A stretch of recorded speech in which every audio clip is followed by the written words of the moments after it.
Welcome back to ERA Sales Academy. The second step in moving from a good sales organisation to a great sales organisation is to make sure that we have a plan. As in all businesses, if we fail to plan, we plan to fail. And that's no different at ERA. So the first thing we want to do is make sure that we develop a strong plan in all aspects of the process. We have targeting of our prospective clients, we've got our first call, we've got a presentation meeting potentially, implementation, and at each stage of that process we want to make sure that we've got a plan. For example, in our first sales call, have we got a mind map established to follow through and make sure that we achieve in that meeting what we want to achieve? Are we qualifying the client? Are we building excitement for them and creating urgency? Are we building trust? And do I have a plan for that conversation? Or am I more being led by the prospect as to where they want it to go? Also, am I simply delivering a brochure verbally to them? Or am I adding value? Am I listening along the way? So we need to make sure at each stage we have a plan. It might be a plan for your prospect. What does your office look like? Is it neat? Is it tidy? Have you got a set day, a set time when you're going to be doing prospecting? Do you have a plan for how you do your prospecting? And this may be, and there's a lot of people within ERA that use a third party for their prospecting. That's okay. You may still want to know though, what are they doing? How are they going about it? What's their strategy for each stage? So we want to make sure we're really clear on that. If you're going to do a particular day, how many calls? To whom? At each stage, if we know what we're doing, we can hold ourselves accountable and make sure we achieve those goals and those targets. It is really important though that when we set up these strategies and these plans that we recognise our own behaviours.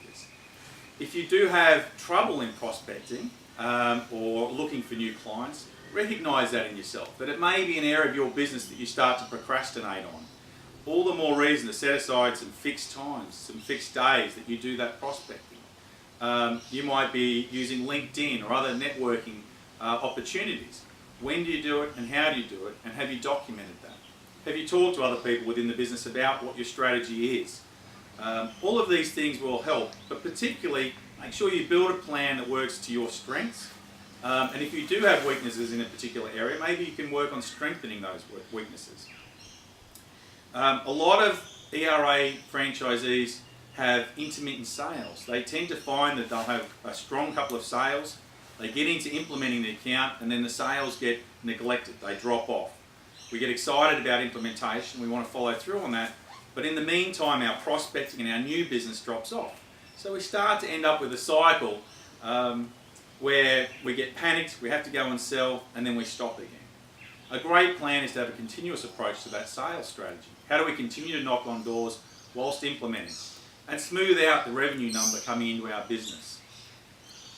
Ultimately, goals drive behaviour. And at the ERA Sales Academy, we're really big supporters of the fact that we want to set clear goals and hold ourselves accountable to those goals. Because those goals will change how we behave. And by behaviour, I mean if we've got some set goals and we're falling short, we may be more inclined to pick up the phone, send some emails, and really develop those opportunities. If we don't have a set target, and it's a very ad hoc approach, we'll find that our results will in turn be ad hoc. So we want to set some SMART goals, specific, measurable, achievable, realistic and time-bound. It may be, for example, that we want to make sure we've got 10 conversations per week in prospecting. It might be that we're doing 3 networking events a month, or I post to LinkedIn on 4 occasions a month. Whatever that plan is and those SMART targets are, document them, but then make them public. Have a conversation with your team, have a conversation with your area director, make sure they're aware of them. So the rest of your community starts to hold you accountable and you hold yourself accountable to those results. And in doing so, again, lose the ad hoc nature of the sales process. A Workboard study recently found that just by setting a clear plan and clear goals, you can have a 30% increase in your outcomes. So that's a fantastic outcome just for setting some clear strategy.